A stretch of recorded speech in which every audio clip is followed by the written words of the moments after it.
Neste vídeo, iremos abordar um pouco do universo mental dos adolescentes, usando como base o enredo do filme Divertidamente 2. Vamos nessa?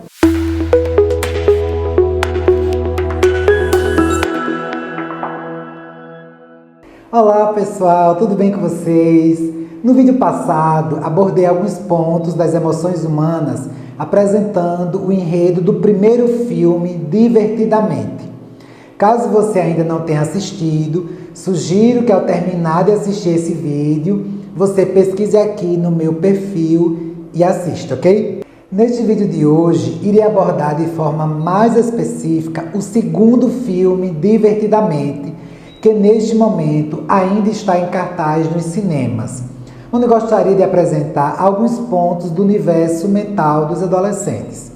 Se você é pai, mãe ou cuida de alguma forma de algum adolescente, certamente esse vídeo de hoje poderá te ajudar a compreender um pouco do comportamento desses sujeitos. Então já te convido a ficar até o final do vídeo, pois tem muita coisa importante para ser discutida. Se você assistiu ao primeiro filme, deve lembrar das 5 emoções que existem na mente da protagonista, que são alegria, raiva, nojinho, tristeza e medo. Esse filme se baseia na fase infantil em que a protagonista passa a experimentar essas emoções a partir de sua vida cotidiana. Neste primeiro filme, vemos que a emoção principal, aquela que atua como se fosse a organizadora da mente da menina, é a alegria. De forma lúdica, o filme nos faz crer que a alegria comanda tudo e que os outros sentimentos, raiva, medo, tristeza e nojinho, são coadjuvantes e só atuam sob sua autorização.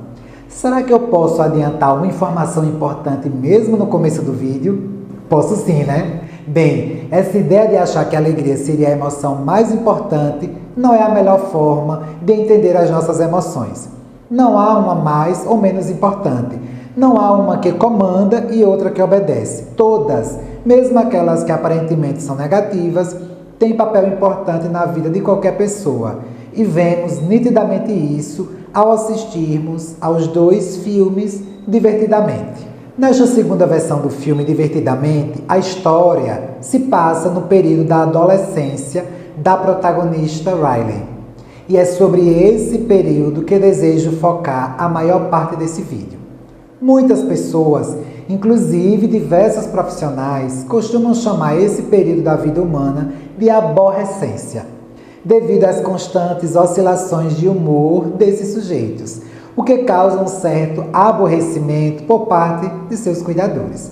De modo geral, esse aborrecimento dos adultos, devido às mudanças estruturais em seus adolescentes, acontece quase que na mesma intensidade em que tais mudanças acontecem na vida desses adolescentes sem que eles se deem conta. Muitos teóricos caracterizam essa fase da adolescência como uma fase de crise.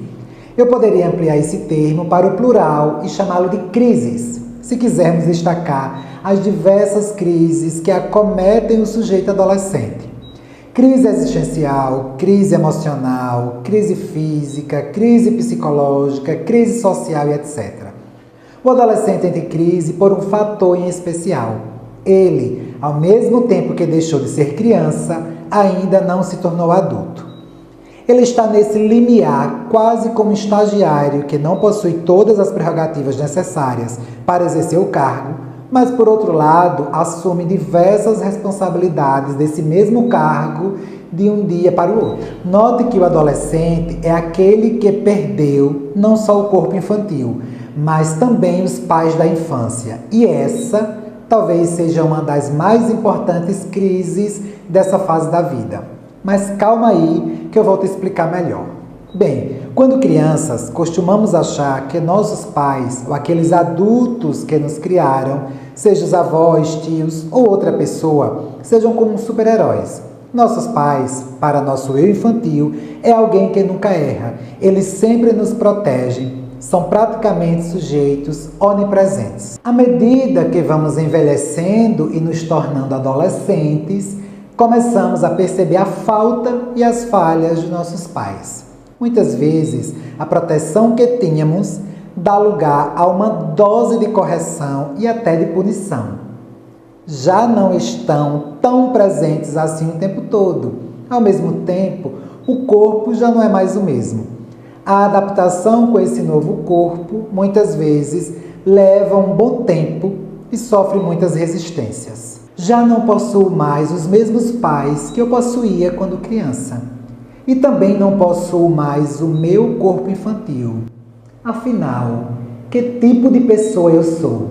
Essa crise natural de todo adolescente é atravessada com outras problemáticas. Afinal, esses sujeitos estão imersos numa sociedade e numa cultura que impõe algumas regras. Vivemos no mundo do consumo, do imediatismo, do perfeccionismo, da condenação do erro e do discurso de ódio. Tudo isso influencia o sujeito que naturalmente já está em crise e criando sua personalidade. No filme, outras emoções surgem nesse período da adolescência, justamente onde a personalidade está sendo construída. As novas emoções que surgem no filme são ansiedade, inveja, tédio e vergonha. Qualquer um de vocês que assiste a esse vídeo agora certamente já sentiu uma ou mais dessas emoções, não é mesmo? Para a protagonista do filme, essas emoções são novas e incompreensíveis. Afinal, na infância, suas preocupações e experiências eram outras. No segundo filme, assim como no primeiro, uma das emoções se torna a emoção central, aquela que possui mais força e domínio sobre as outras. No primeiro filme, a principal emoção era a alegria. No segundo filme, a ansiedade. Mas por que será que logo a ansiedade assume esse papel protagonista das emoções na adolescência? Bem, se considerarmos todas as crises da adolescência que mencionei anteriormente, concordam comigo que esses sujeitos podem se tornar mais ansiosos devido às incertezas da vida? Não possuo mais o meu corpo de antes, e agora?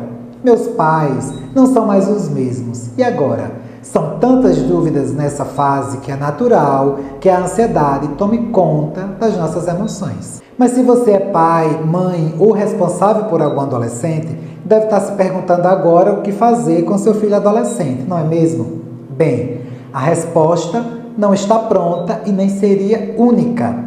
O mais importante é se abrir para o diálogo sem julgamentos com eles. É importante também que você compreenda que a crise na adolescência não significa que eles deixaram de te amar ou de respeitar sua autoridade. Inclusive, é importante dizer que o adolescente não nega a autoridade adulta. Ele só não suporta que ela seja imposta de forma autoritária e sem diálogo.